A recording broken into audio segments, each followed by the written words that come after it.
sala decidir en el mismo plazo, dentro del mismo plazo de las 48 horas, pero es algo que no corresponde a la Procuraduría Ahora, decidir. es importante que nosotros le expliquemos a los venezolanos la importancia que tienen las pruebas en todo tipo de este tipo de procedimientos. Las pruebas son, digamos, los que soportan cualquier tipo de iniciativa legal que tú puedas tener. ¿Cuáles son las pruebas que ustedes están presentando? ¿Cuáles son los elementos que le dicen a ustedes que la Asamblea Nacional está incurriendo en un desacato a la Constitución o tratando de hacer una ruptura de la Constitución de la República? Sí, fíjate, Darín,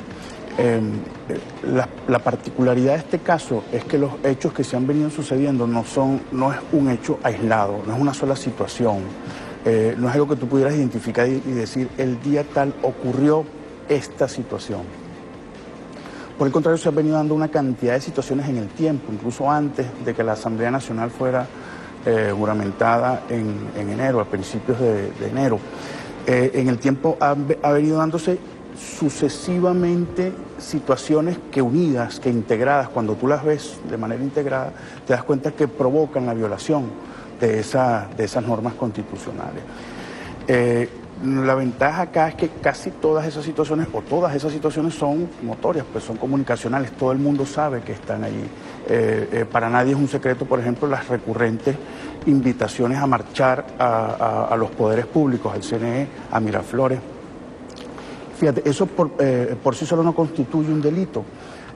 Pero además que me mandan a marchar, entonces hay un pliego de exigencias. Si no haces esto, entonces te envío mi gente a marchar. Y por otro lado, entonces dicto unos acuerdos, aún estando la Asamblea Nacional en situación de desacato y sus actos siendo nulos, dicto unos acuerdos y con esos acuerdos, bueno, pretendo darle algo de forma allí para que la gente crea que hay una juridicidad detrás de lo que estoy haciendo.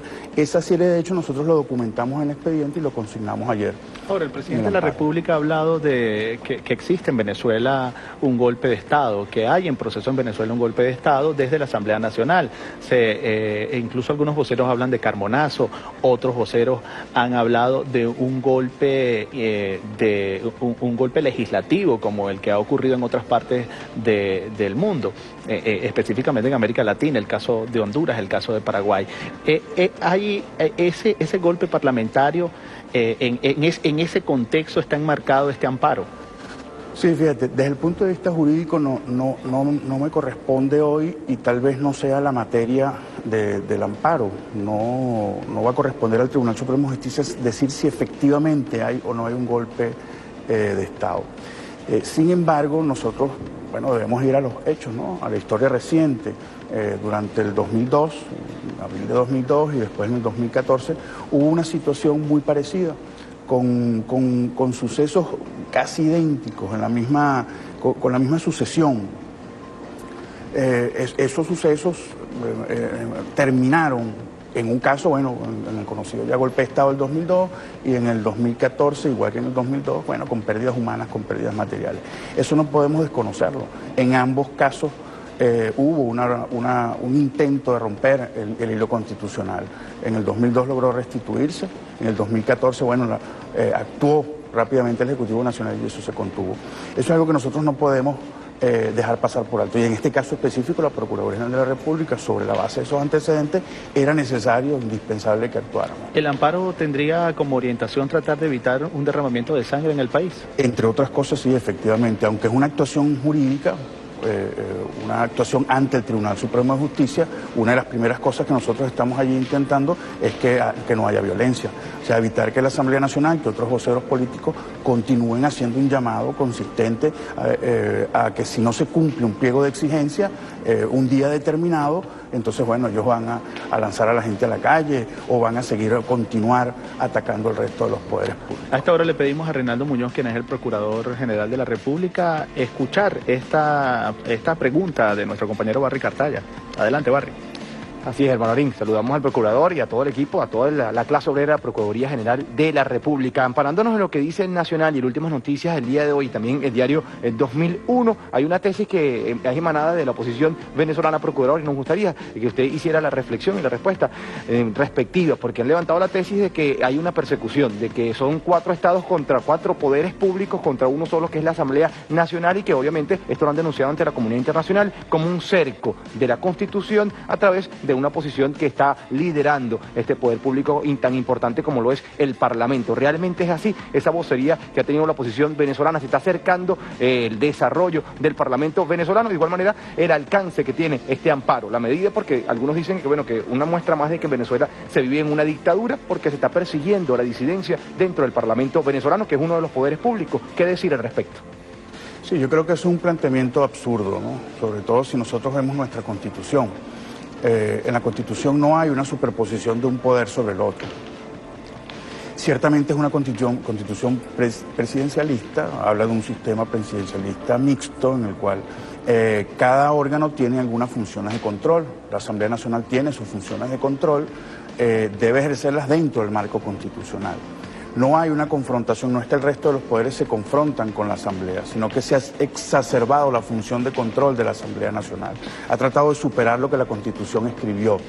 Y, por ejemplo, crea imaginariamente un supuesto juicio político, ¿no? El famoso impeachment, contra el presidente, bueno, para hacer ver a la población ficticiamente que tienen el poder de sacar al presidente. No existe ese poder en la Constitución. Como el presidente no tiene el poder tampoco de sacar o de disolver la Asamblea, salvo aquella circunstancia específica del voto de censura al vicepresidente por una tercera vez. La Constitución lo establece. Igualmente el Poder Judicial tiene ciertas funciones de control sobre el resto de los poderes, el Poder Ciudadano. O sea, hay un sistema de pesos y de contrapesos que permite que todos los poderes puedan funcionar. Es imposible que un poder se confronte con otro. Lo que hay es simplemente una situación de desacato, de desconocimiento de algunas normas, de escogencia selectiva, ¿no? Escogen selectivamente qué puedo observar y qué puedo no observar, o sea, qué normas voy a seguir y cuáles no, y así no puede funcionar un poder. Ahora, ¿qué dice la legalidad? ¿Qué dice la Constitución y qué dicen las leyes? Si el TSJ llegara a encontrar que efectivamente la Asamblea Nacional está tratando de romper con la propia Constitución, ¿cuáles serían las sanciones previstas o qué dice legalmente nuestro marco legal en relación a este elemento? Sí, bueno, la materia de amparo no busca que sea sancionada la Asamblea, no es posible en la materia de amparo que ocurra una sanción, por lo menos no en la decisión que estamos esperando nosotros. Lo que sí esperamos es que el Tribunal Supremo de Justicia dicte algunas órdenes que eviten que continúen las acciones en la Asamblea Nacional. Que ellos puedan, por ejemplo, seguir dictando estos acuerdos que no tienen ningún efecto jurídico, pero que causan un sensacionalismo en la población, o que sigan convocando a la gente a la calle a confrontarse con los poderes públicos, o que se generen hechos de violencia. No pretendemos nosotros que haya una sanción. Por allí ayer hablaron incluso de que si estábamos buscando el levantamiento de la inmunidad parlamentaria. Aquí jamás hemos hablado de levantamiento de inmunidad parlamentaria, no es un tema que está en discusión.